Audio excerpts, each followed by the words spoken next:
Let's start with a simple function. This function takes a file extension parameter and returns the corresponding pandas reader function. What if we want to make it more generalized? If the file extension is parquet, we return read parquet. If it is pickle, then we return read pickle, and so on.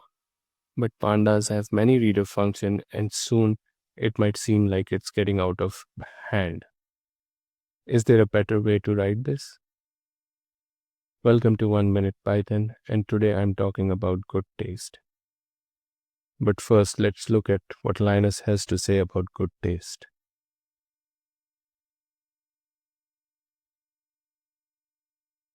With that, let's look at this problem in a different way.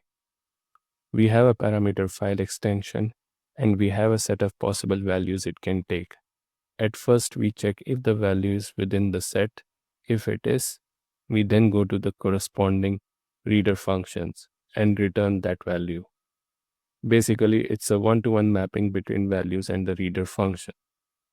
But wait a minute, it looks like a data structure in Python, like a dictionary. And we can index it to get the corresponding value. With that information, we can rewrite the function using a dictionary. Is it better than what we started with? I think so. What do you think? Let me know in the comments. And thanks for watching.